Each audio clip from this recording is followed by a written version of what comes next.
Your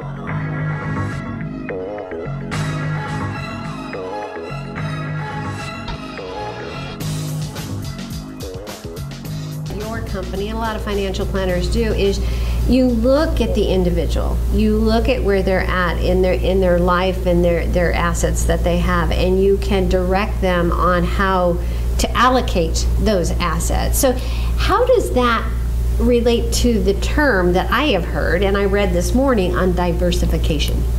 So when we look at each individual, we look at their entire financial picture, and, it usually is quantifiable to a current cash flow need or a future cash flow need, and then a legacy.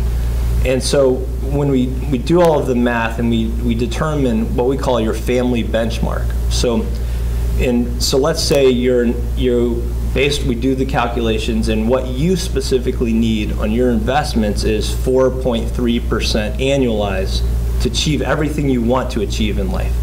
And so what we'll do is we'll construct a portfolio with the objective of achieving your family benchmark with the least amount of risk. So in that case, the S&P 500 is irrelevant. I don't want to take your portfolio and be comparing it to the S&P 500, because who cares what the S&P 500 does? True. We want to compare your portfolio to your specific family benchmark, which is unique to you, and that's what's important to you. Because if we're outperforming or performing at your family benchmark, you know that you can achieve everything you want in life. And you set yourself up, and I have done this the opposite direction, but the way you're saying it, you set yourself up for success from the very beginning by looking at all that. Am I correct? Absolutely, and you're really managing risk. I mean, people take on too much risk, and we learned, 2008, when we had the market drop 39% or peak to trough, 50%.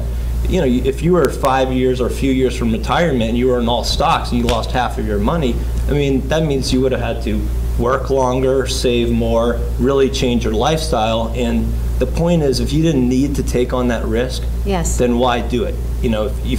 Why shoot for 8-9% if all you need is 4.3%?